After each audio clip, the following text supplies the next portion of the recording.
अब सीधा आपको रुड़की लिए चलते हैं, जहां पर बीजेपी कार्यालय का उद्घाटन हो रहा है, जिसमें सीएम धामी उपस्थित हैं। क्या कुछ कह रहे हैं, सुनिए। हम हमारे प्रदेश अध्यक्ष जी के नेतृत्व में आज इसका लोकार्पण भी कर रहे हैं और आज से 2 दिन पहले इसी प्रकार हमने काशीपुर में भी काशीपुर के कार्यालय का भी लोकार्पण कर दिया। ये केवल एक भवन मात्र नहीं है, जैसा आपने सभी पूरे हमारे सभी वक्ताओं ने भी बताया, बल्कि हमारे हजारों कार्यकर्ताओं की निष्ठा, समर्पण और संगठन के प्रति उनकी जो निष्ठा है और संगठन का जो विस्तार है, उसका एक ये प्रमाण है। और ये सच में आने वाले समय में, जैसा अपनी प्रदेश अध्यक्ष जी ने कहा कि हमारे इस पूरे जो 6 विधानसभा क्षेत्र हमारे इस जनपद के अंतर्गत आते हैं, जो संगठन का जनपद है, वो 6 के 6 विधानसभा क्षेत्रों में एक बड़ी ऊर्जा का केंद्र बनेगा, जहां से अंत्योदय की भावना को आगे बढ़ाया जाएगा और समाज के हर जरूरतमंद किसान को, मजदूर को, हमारे आम जन को बहुत बड़ा एक सेवा का माध्यम भी ये कार्यालय हमारा बनेगा। भाइयों बहनों, आज के इस अवसर पर मैं श्रद्धेय श्यामा प्रसाद मुखर्जी जी को भी नमन करता हूं, जिन्होंने जनसंघ के रूप में एक राष्ट्रवादी संगठन की नींव रखी। आज भारतीय जनता पार्टी के रूप में वही संगठन हमारा उसी विचार को आगे बढ़ाते हुए आज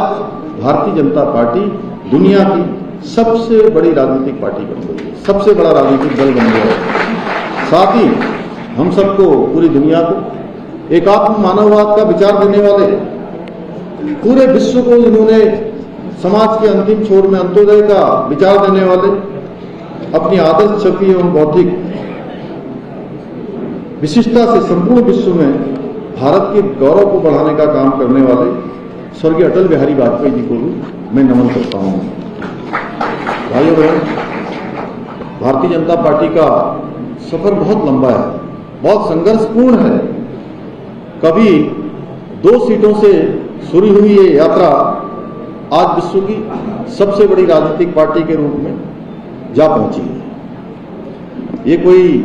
संजोग नहीं है, बल्कि संगठन के हर एक छोटे कार्यकर्ता की, बड़े कार्यकर्ता की, किसी की क्षमता अधिक होगी, किसी की सामान्य होगी, लेकिन सब ने मिलजुल कर इस संगठन को विस्तार दिया है।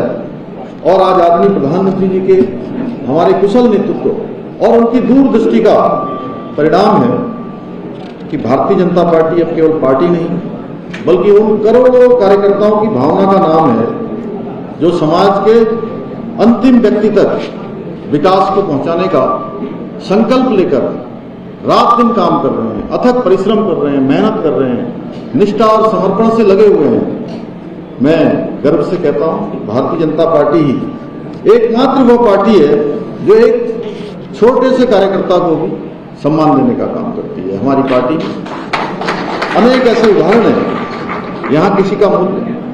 उसके पद से नहीं, बल्कि उसके समर्पण से, उसके परिश्रम से होता है। और मैं अनेकों बार कहता हूं कि जब हम काम करते हैं तो हमको उसके लिए बताना नहीं पड़ता है कि हम काम कर रहे हैं। हो सकता है कई बार आगे पीछे होता है, कुछ थोड़ी बहुत देर भी हो जाती है, लेकिन उसके बावजूद भी भारतीय जनता पार्टी में सभी का आकलन होता रहता है। आज हमारी पार्टी विश्व के सबसे बड़े संगठन के रूप में जो अपनी यश पताका को संपूर्ण विश्व में फहरा रही है, उसके पीछे करोड़ों करोड़ कार्यकर्ताओं का श्रद्धा, समर्पण, विश्वास और कड़ी मेहनत है। साथियों, प्रधानमंत्री जी के नेतृत्व में आज भारत राष्ट्रीय स्तर पर भी विकास की नई ऊंचाइयों को छू रहा है, वहीं वैश्विक स्तर पर भी आज नित नए कीर्तिमान स्थापित कर रहा है। आज पूरी दुनिया कहीं न कहीं भारत के रूप का इंतजार करती है कि भारत दुनिया की होने वाली घटना पर अपना कैसा रूप अख्तियार करता है। आज वैश्विक स्तर पर एक सशक्त, सामर्थ्यवान, समरस, आत्मनिर्भर देश के रूप में आज हमारी पहचान स्थापित होती जा रही है। आदरणीय प्रधानमंत्री जी के मार्गदर्शन में आज हमारी सनातन संस्कृति की पताका संपूर्ण विश्व के अंदर लहरा रही है और भारत अपनी जड़ों से जुड़ते हुए फिर से विश्व गुरु बनने की ओर तेजी से अग्रसर हो रहा है। दुनिया का नेतृत्व करने की दिशा में तेजी से अग्रसर हो रहा है। चाहे अयोध्या में लंबे कालखंडों के बाद 500 वर्षों के बाद भगवान राम का भव्य दिव्य मंदिर बनना हो, उज्जैन में महाकाल लोक बनना हो, या भगवान विश्वनाथ की नगरी, महादेव की नगरी काशी में काशी कॉरिडोर बनना हो, या हमारे देवभूमि उत्तराखंड में 2013 की आपदा के बाद हम सबको अच्छी तरह मालूम है कि वो परिसर भगवान केदार का काफी उसमें नुकसान हो गया था, काफी क्षति हो गई थी। उस परिसर को, उस बाबा के स्थान को फिर से भव्य केदार या दिव्य केदार बनाना हो, या हमारे भगवान बद्री विशाल का नव निर्माण और मास्टर प्लान का काम हो, ये सभी काम तेजी से आगे बढ़ रहे हैं और हमारी सभी धार्मिक धरोहरों को आज सजाया जा रहा है, संवारा जा रहा है, ना भूतो न भविष्य की। वहीं आज आपकी प्रधानमंत्री श्री नरेंद्र मोदी जी के नेतृत्व में कश्मीर से धारा 370 को हटाना हो, 3 तलाक जैसी कुप्रथा का अंत करना हो, नागरिक संशोधन कानून लाना हो या वक्फ संशोधन कानून लाना हो, ऐसे कानून के माध्यम से एक भारत श्रेष्ठ भारत की परिकल्पना को साकार किया जा रहा है। वहीं अंत्योदय को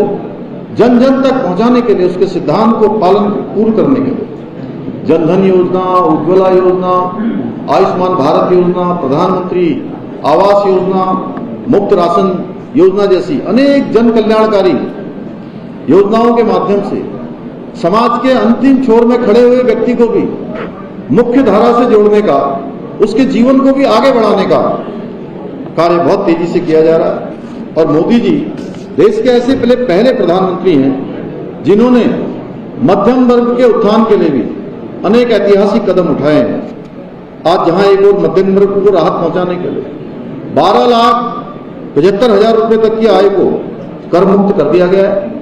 वहीं नेक्स्ट जनरेशन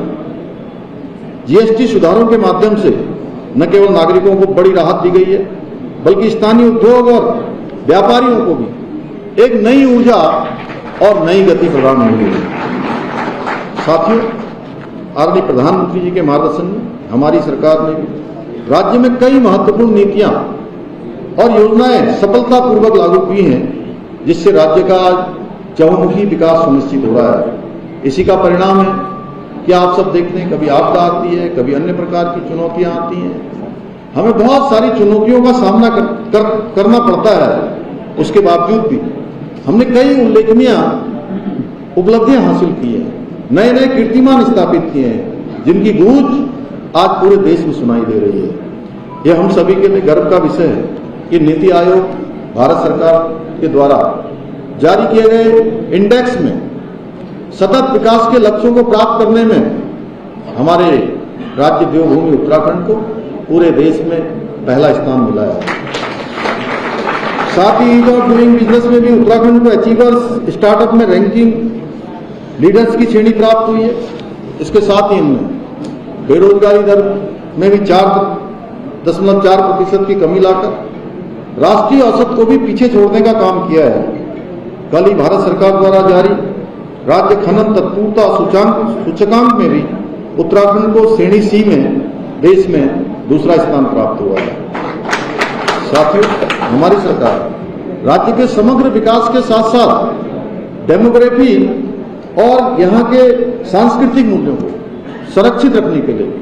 कि देवभूमि उत्तराखंड का जो मूल स्वरूप है, वो मूल स्वरूप हमारा खराब नहीं होना चाहिए, उसके अस्तित्व के साथ छेड़छाड़ नहीं होनी चाहिए। आप सभी, हम सभी कहीं जाते हैं, पूरे भारत में जाएं या हम दुनिया में कहीं जाएं, आप जब भी उनको ये बताते होंगे अपने परिचय में कि मेरा नाम ये है और मैं उत्तराखंड से आई हूं, तो आप देखते होंगे कि उनके चेहरे का हाव भाव बदल जाता होगा उनके हाव भाव में आ जाता होगा। एक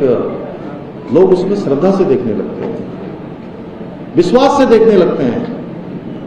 और ऐसा देखते हैं कि जैसे कि भगवान के पास के सबसे नजदीक के लोग हमारे पास आ गए हैं। पूरी देवभूमि